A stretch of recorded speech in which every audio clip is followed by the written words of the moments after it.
accommodation to less than friendly imperial religious sentiments on the basis of other evidence supporting the computation hypothesis from Augustine and from an anonymous work known as the De Scolotilis, which was apparently also of North African provenance, Talley tentatively suggested the possibility that Christmas may have first appeared in that region rather than at Rome, as usually supposed. So based on the evidence and data he has, not only were these Christians worshiping or celebrating the birth of Christ December 25th prior to Sol Leviticus, but look where they were celebrating. It was the churches in Africa. The churches in Africa were celebrating the birth of Christ prior to the churches in Rome. Now, he's not coming out front and saying it, but based on what we see here, Augustine was in North Africa. This other thing happened in North Africa, you know, and then he's saying that chances are that that region, Africa, he doesn't say it, but that particular region I was talking about, they were celebrating December 25th prior to Sol Leviticus. Because it says here, right, 3:11. So let me go back. Right? Remember, Sol Leviticus in the calendar was 354, then 362. Augustine's talking about they were doing December 25th before 311. Right? So that puts us in 2nd century as opposed to 4th century. But let's continue. And the reason why they would have never, the comparison religion hypothesis won't work, because at this time in history, the persecuted Christian minority was greatly concerned with distancing itself with the larger public pagan religious observances, such as sacrifices, games, and holidays. This was still true as late as the violent persecutions of the Christians conducted by the Roman Emperor Diocletian between 303 and 312 CE, right? And Augustine saying they were celebrating before 311. So they were celebrating December 25th while they were being persecuted by Rome. So why in the world would they cling to anything close to a pagan holiday in Rome when the Romans were killing them? All right, think about that. Think about that. All right, they were celebrating prior to Sol Leviticus, and these African churches are not going to comply with any kind of Roman thing because it's the Romans that's killing them in this time in history. Now, of course, this changes later on, but at this point, there's no way they're going to do that. All right, let's get.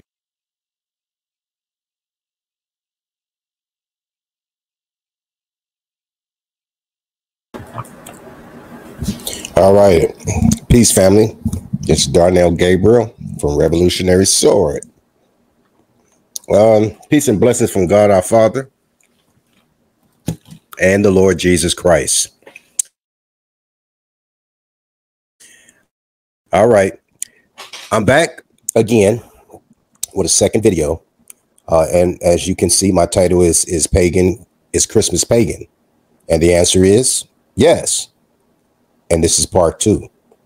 Okay, so you just heard BK Apologist give his understanding about the secret origin of Christmas based off of a book. Please forgive me, I don't know the title or the name of the book, but I know it's about 2 hypotheses based off of. One is trying to find out the origin or the birth date of Jesus the Christ, right? Where they counted backwards from his death, burial, and resurrection, and counted backwards to the date that he was born. And then the other one is based off of, you know, some arguments that's going against that, saying that they took the birth date of Jesus Christ and put it on a pagan holiday, December 25th, right? So he's basically explaining the two hypotheses. And it seemed to me that he's leaning more towards the one that they only desire to celebrate the birth of Christ. No connection with any idol god or idol worshiping or pagan festivals, so on and so forth. And in fact, he said that the Sol Invicti was not into the 4th century, where you had the discussion about celebrating the birth of Christ towards the end of the 2nd century, early 3rd century, right? So from his perspective, there is no connection between the pagan holidays and the celebration of the birth of Christ. So I just wanted to play that little snippet just to kind of give you a refresher from what happened last week when I played this video. Okay, but basically what I'm going to do is share my screen, and I'm going to give you some more information concerning my position. So I'm stopping the screen share, and I'm going to reshare it to my Google Docs. Okay. Here we go. And I'm just going to give you my position based off of what I got in Google Docs. Let's see. Let me redo this. Give me 1 second. 1 second, 1 second, 1 second. Open it back up. Okay. All right. And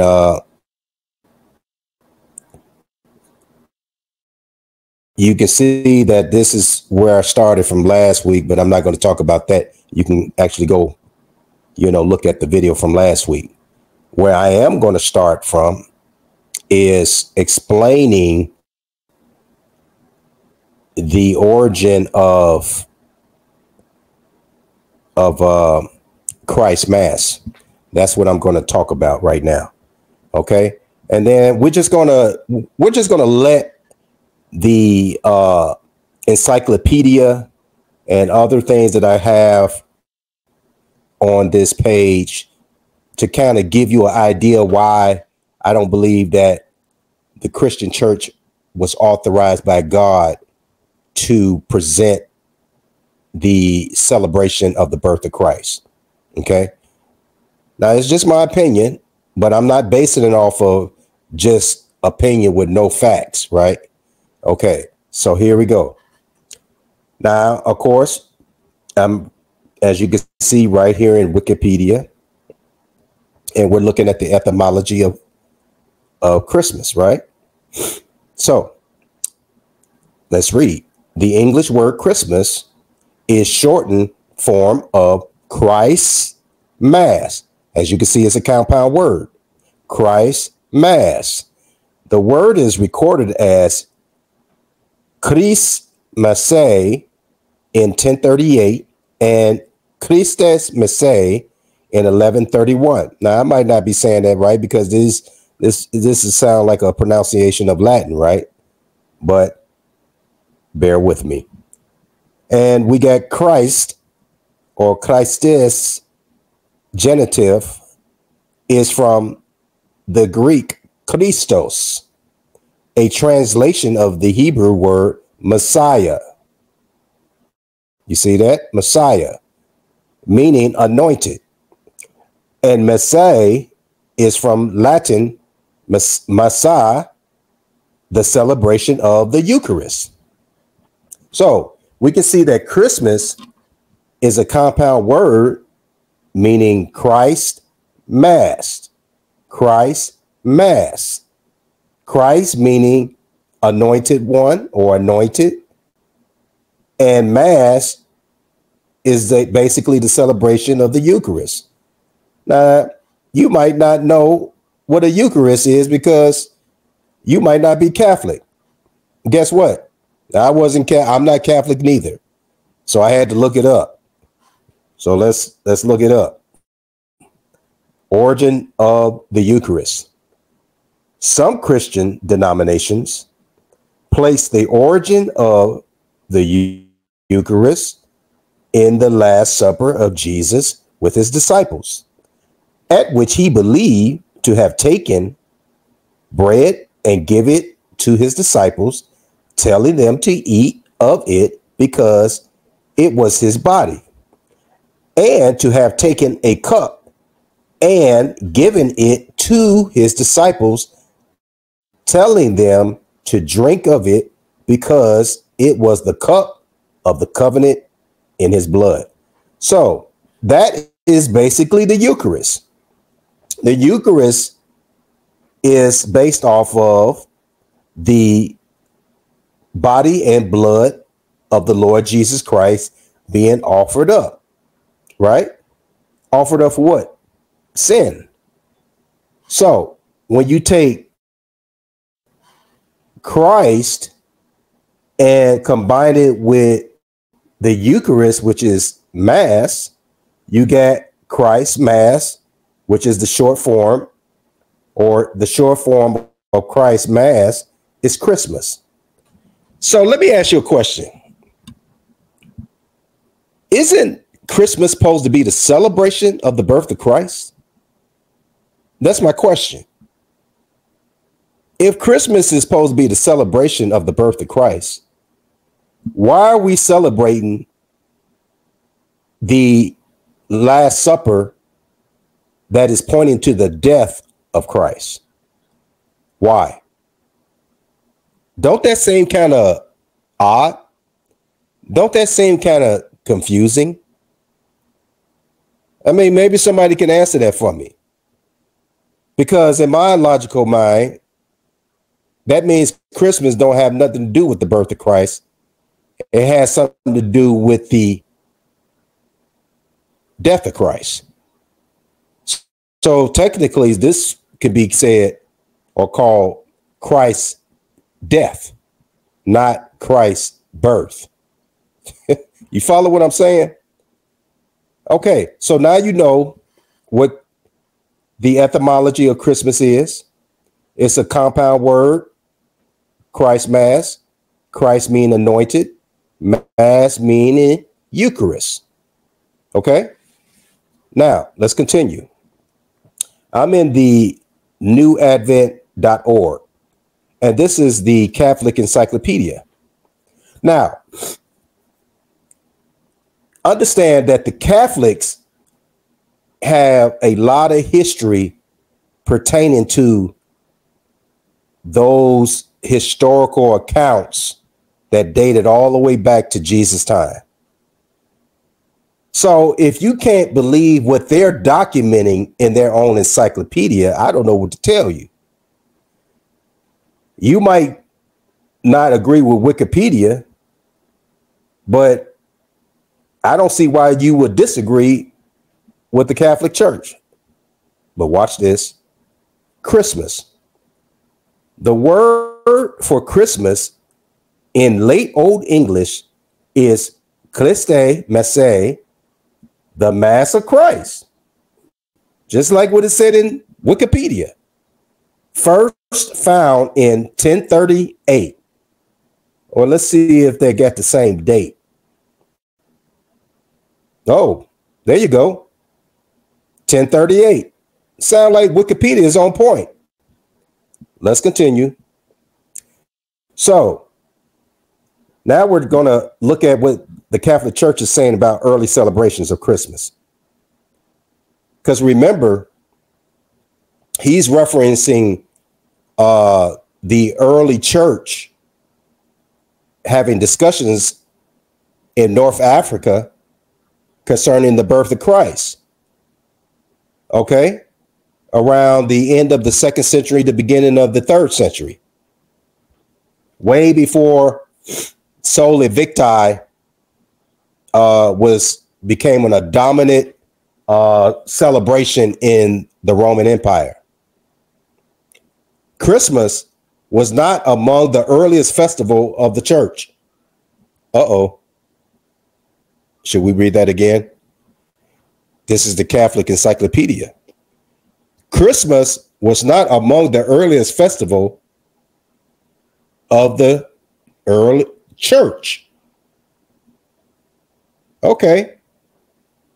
The Catholic Encyclopedia just told us that Christmas was not among the earliest festivals of the church.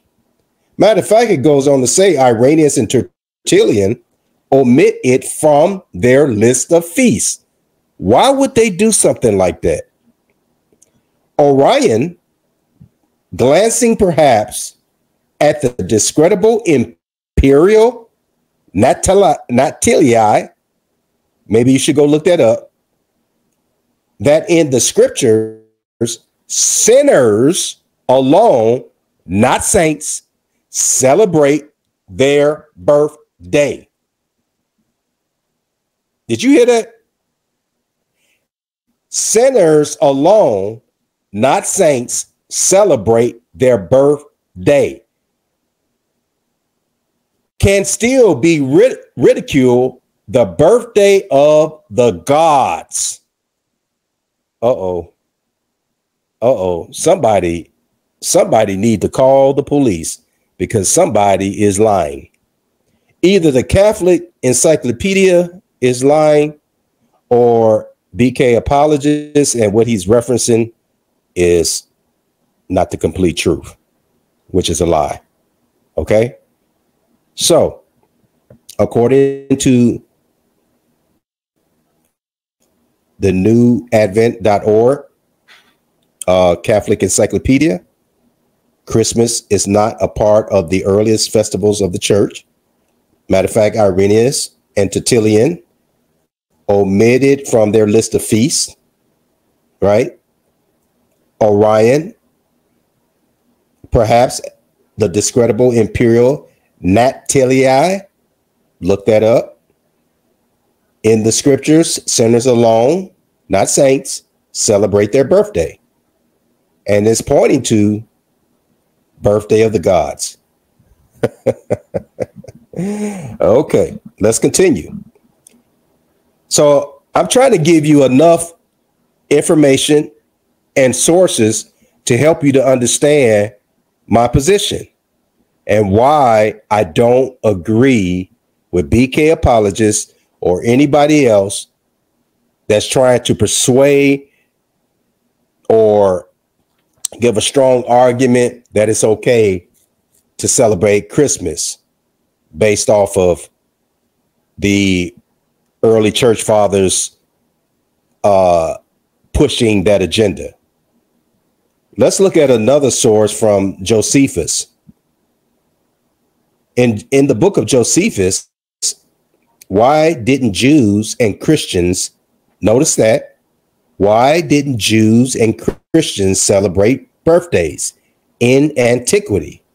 Josephus against Apion, book 2, chapter 26, Orion homilies on Leviticus, whatever that Roman numeral is for you Roman numeral scholars, and it's a question mark. This is what Josephus says. This is what Josephus says. Nay, indeed, the law does not permit us to make festivals at the births of our children. Did you catch that? Josephus says, nay, indeed, the law does not permit us to make festivals at the births of our children, and thereby afford occasion of drinking to excess, because that's what normally happens at birthday celebration. But it ordains that the very beginning of our education should be immediately directed to sobriety. Now, I just gave you Wikipedia, the Catholic Encyclopedia, and now you got the book of Josephus that is agreeing with both of the sources. What do Orion have to say about this? Let's read it. And that you may know that there is something great in this, and such that it has not come from the thought of any of the saints. What is he getting ready to say? Not one from all the saints is found to have celebrated a festive day or a great feast on the day of his birth. Not one, Orion says, not one. Not one saints ever celebrated a festive day or a great feast on the day of his birth. No one is found to have joy on the birth of his son or daughter. Only sinners rejoice over this kind of birthday. So you got Josephus, you got Orion, and you got the Catholic Church, and you got Wikipedia, all saying the same thing. All right, follow me. Now I am in the Jewish Encyclopedia. And once again, it's about birthday. Watch this. There are no positive data in the Bible or in rabbinical literature concerning birthday festivals among the ancient Jews. Uh-oh. This ain't looking good. This is not looking good. This silence on the subject is, however, no warrant for the conclusion that the Jews altogether abstain from following a custom. Okay, so the Jewish Encyclopedia is basically saying that don't mean that they did not get involved, right? Because if you know anything about the Israelite history, they was in numerous captivities. And of course, if you are in captivity, you're going to be influenced by your oppressors' practices. Watch this.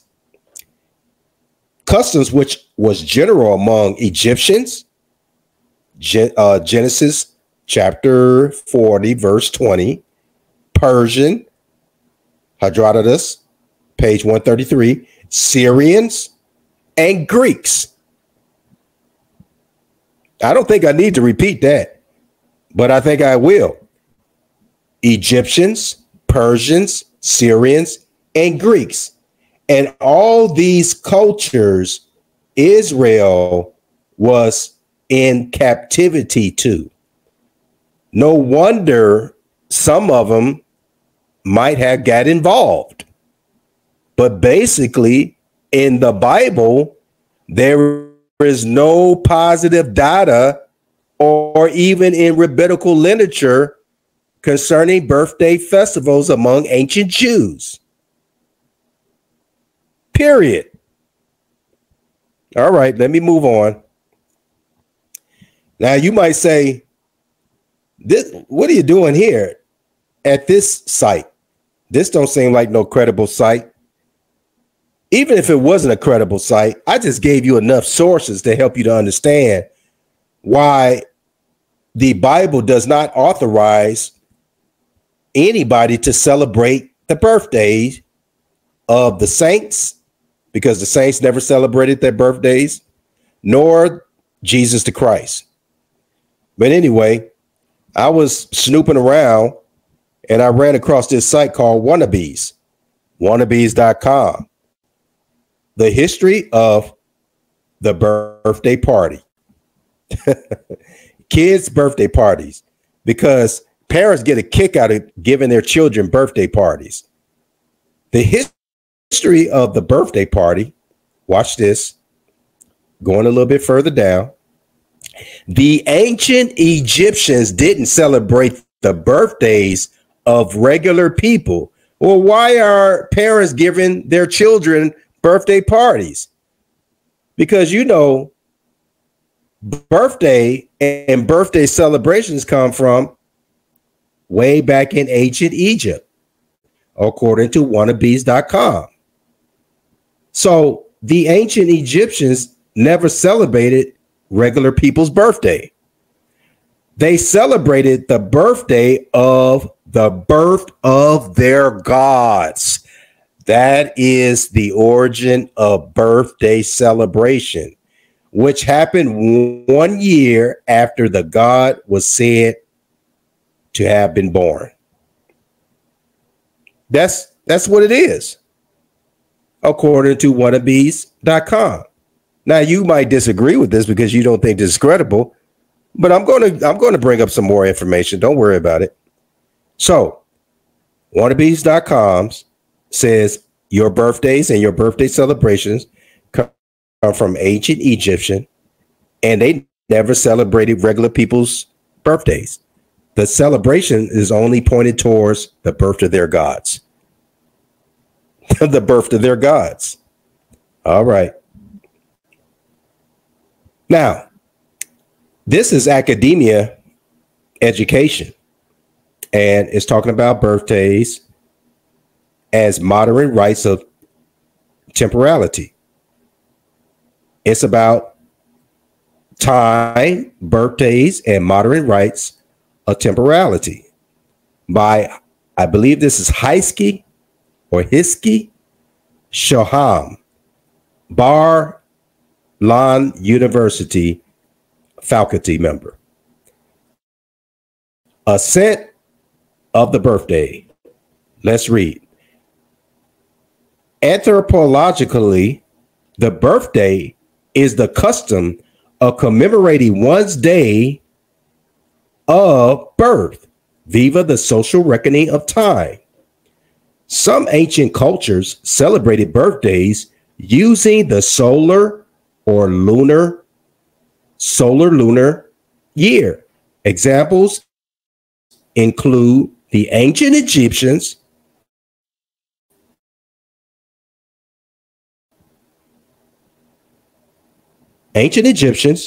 Genesis 40 and 20. We just read that in right here, Jewish Encyclopedia. All right, let me go back down here. Genesis 4 and 20, Matthew 14 and 6, on Herod's birthday. So Herod also celebrated his birthday. He wasn't an organic Jew. He was actually Edomite. But anyway, also says the Persians and the Greeks. Well, all those was mentioned in the Jewish Encyclopedia. Such commemorations, however, were restricted to adult males of high rank. Well, that's what just wannabes.com just said. It wasn't regular people that was celebrating birthdays. No, it was the celebrating of the birth of their gods. All right. Now, we're restricted to adult males of high rank. The Romans extended the birthday celebration to ordinary people. That's where you get ordinary, regular people start celebrating their birthdays. And it makes sense because now the whole world is up under the Roman jurisdiction, i.e. America. And that's why everybody in America is caught up with birthday celebrations. All right, let's continue. Now, this is interesting. As a part of, well, let me read that part again. The Romans extended the birthday celebrations to ordinary people as part of the cult of Janus. I believe that is what it's reading. I might be wrong, but anyway, a personal god. What? Janus is a personal god who was born and died with each man. Now, this is connected to Rome. And Rome has a cult called Genius or genus, a personal god who was born and died with each man. Is that what you follow when you celebrate your birthday? Representing the fertility energy and liveliness and governing his individual destiny. But I thought we were supposed to be governed, if you're a Bible follower, by the creator of the heavens and earth and his son, Jesus Christ. All right. Women, for their part, worship their counterpart, Juno. I believe there's a movie called Juno. One's date of birth, family members worship the celebrates Genus or Juno through an offering of cakes. That's where you get your birthday cakes from. And wine. Well, that's what they just said up there in the Catholic Church encyclopedia. Or is it the Catholic Church encyclopedia? One of the sources said, oh, no, that was Josephus. Josephus says we need to stay sober. We never learn about celebrating birthday festivals where they get drunk, pretty much. Okay. Accompanied by incense at the family altar. So this is really a religious ceremony, right? That's what it sounds like. The conspicuous celebrations of people of higher status sometimes included dancing, sports, anointment, or a wreath around the neck. The purpose of the ritual was to thank the birth god for the gift of a year of life. Don't that sound like people say stuff like that today? Thank you for this born day. Thank you for another year of life. Are you sure you directed it to the right God? Because this is talking about either Genus or Juno, because that's where that come from. All right. I thought this is starting to sound more and more pagan. What do you think? Okay.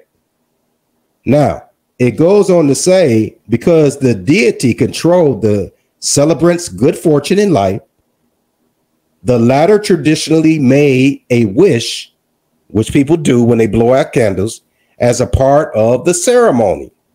So this thing goes back to Rome, and it's all about a pagan god that don't have nothing to do with the creator of the heaven and earth, that don't have nothing to do with Jesus the Christ.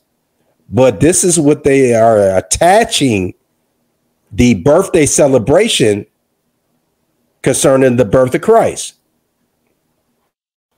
This don't make sense to me, but I don't know.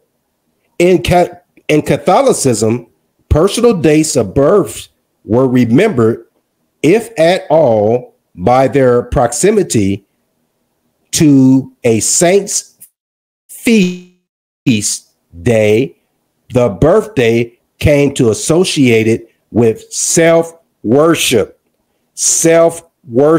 because that's what birthdays are all about. It's about self-worship, and was considered a sin of pride.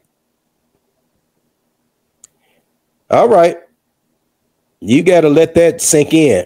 The birthday cult gradually declined among ordinary people, okay, preserved only among European nobilities and royalties.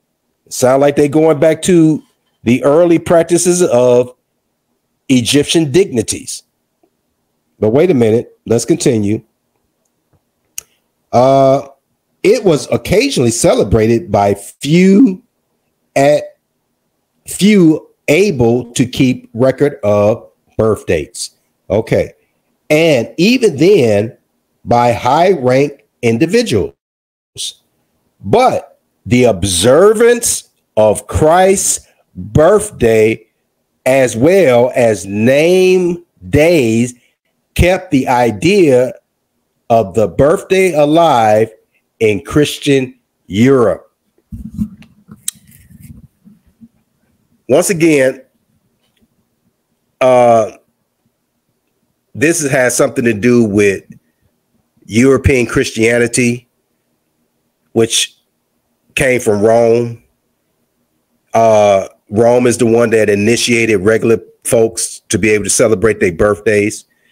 It has something to do with the cult of Juno and what's that other so-called god's name? Juno and Genus or Gynus or however you pronounce their name. Okay. But then it says that observance of Christ's birthday as well as name days kept the idea birthday alive in Christian Europe. So basically it's Christianity that's pushing this idea, and you are under a so-called Christian nation, which basically was, you know, started by Europeans, right? So there's a brother who from time to time I will hear say, you living under Eurocentric Christianity, paganism worship. And shout out, Bruce. I actually agree with you on that, because this is what I'm reading. This is in academia, right? Academia, education, and it's about the ascent of birthday. So you can go look that up. Okay. So I just gave you a plethora of sources, even one that you might even argue that's not a real source. And they even got it right. Worldhistory.org, festivals, food, and clothing. I'm just going to read the highlight part. All of the Egyptian gods had birthdays. Did you hear that? All of the Egyptian gods had birthdays, which needed to be celebrated. And then there were individual birthdays, the anniversaries of great deeds of the kings. So you got the Egyptian god, all of them had birthdays that needed to be celebrated. And then you get anniversaries of great deeds of the kings. Okay, so everything came from Egypt, and then the rest of the cultures picked up on it, and here we are still practicing it today. All right, worldhistory.org, look that up. WAG and Thought Festival. I'm not sure if I'm pronouncing it right, but it sure sounds like thought. And it sounds like y'all practicing a thought festival. A combining of the WAG festival with the birth of the god Thought and centered on rejuvenation and rebirth. So a WAG festival is centered around the birth of the god Thought. And that's why y'all all act like thoughts out here.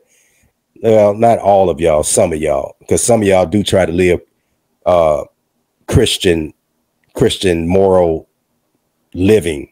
So I can't take that from you. But you are practicing something that is not ordained by God, period. Okay, so WAG and Thought festivals has something to do, birth of God. Worldhistory.org, festival foods and clothing. Let me move down a little bit. All right. And I'm going to read from UCL.ac, United Kingdom, museums, statistic, digital Egypt, ideology, festival dates. And as you see, the title is Festivals in Ancient Egypt Calendar. The highlighted part says Pagan, meaning the festival month of, and were kept in use even after the conversion of Egypt to Christianity in the early century AD. Uh-oh. That's big. Let me read that again. Pagan, meaning the festival month of, and were kept in use even after the conversion of Egypt to Christianity in the early century AD. Didn't BK apologists reference Egypt? Didn't BK apologists reference North Africa? Well, according to what I'm reading right here in the UCLAC United Kingdom Museum Statistic Digital Egypt Ideology Festival Dates, talking about festivals in ancient Egypt calendar, it just said that Egypt, which was converted to Christianity in the early century AD, kept this Pagan festival month even after it was converted to Christianity. Now it sounds like to me that somebody need to go back and reread that history and check them sources that they reading from, because they not give you all of the information. Cognac from Wikipedia, okay? And this is talking about calendars. It's lasts between 10 December and 8th January of the Gregorian calendar. Cognac, all right?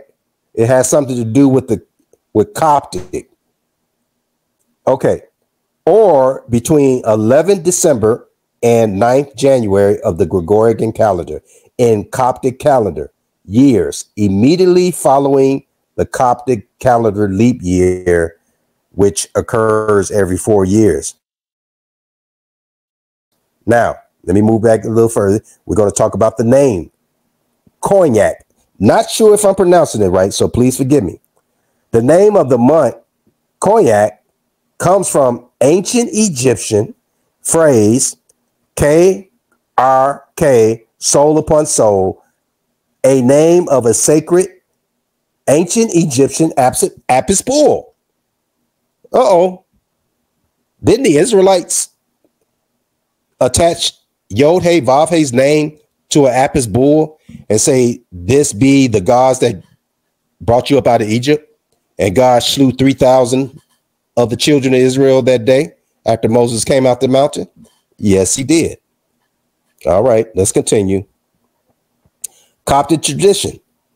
The month of Cognac holds a special place in the rite of the Coptic Orthodox Church.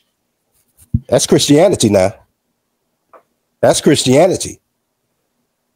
It is known as Miriam month. Where is this going? Month of Mary. Are we thinking about the same Mary in the Bible? Because the nativity. Uh-oh. Yep. That's who they're talking about. This is in the Coptic church, right? Coptic Orthodox Church, talking about Cognac, which is known as Miriam month or month of Mary, because the nativity referencing the birth of Christ, according to the Coptic calendar, falls on the 29th of Cognac. The month is characterized by beautiful midnight praises that commemorate the Lord's incarnation and venerate his mother, the Virgin Mary. The name Cognac Midnight Praise translate into 7 and 4, describing the outline of the praise that consists of 4 canticle or canticles and 7 theotakaya, if I'm saying that right, but it actually means glorifications of Saint Mary. This is in the Coptic Orthodox Church tradition, which is Christianity. It's just the eastern part of Christianity. Right? Remember that. Okay. Rituals. During the month of Cognac, many rituals and festivals are performed in Egypt to celebrate. This is not looking good. Celebrate Osiris, Isis, and Nephthys, if I'm saying that, or Nephthys. These rites have been prominent as early as the New Kingdom. So this is an ancient old ritual. As early as the New Kingdom, I'm talking about in Egypt, 2 women will take the roles of the goddesses, Isis and Nephthys, to mourn for the dead brother Osiris, which is an idol god. The main festival was over a length of 10 days, ending at the day of Osiris' resurrection. Right? This sounds like a born again thing. This day also marked the beginning of the new agricultural season, when Egyptians began to plant new crops for the year. Each day of the festival also features scenes of purification, feasts, constructions, memorials associated with Osiris's resurrection. This is not looking good for BK apologists that is trying to say that Christmas is not a pagan holiday. It's not looking good, my brother. It's not looking good. Okay? It's not looking good at all. And that's why my title says, let me go all the way back up to the top. All the way back up to the top. Is Christmas pagan? The answer is yes. This is Darnell Gabriel. This is part 2. Next Sabbath, I'm going to talk about Christmas trees. Dang it. We cracking this thing wide open. Christmas is pagan. The answer is yes. Darnell Gabriel, Revolutionary Sword. It's about time. I got the power. I got the power. Yeah, and I'm going ghost with the power. Grab the devil by the throat with the power. Give us in a new hope with the power. Give a broke man clothes with the power. Can't you see this world is ours? And I don't have no time for doubters. I don't wake up all the sleepers. I just make the buzz louder. I like to make the buzz louder. Tell all my friends about the power. Get them all filled with the fire. That way the devil is surrounded. We gotta go put on our crowns. We gotta link up in the towns. We gotta spread the love around us. We gotta know we got the power. Sing it out like, yeah, we got the power. Yeah, we got the power. We got the power.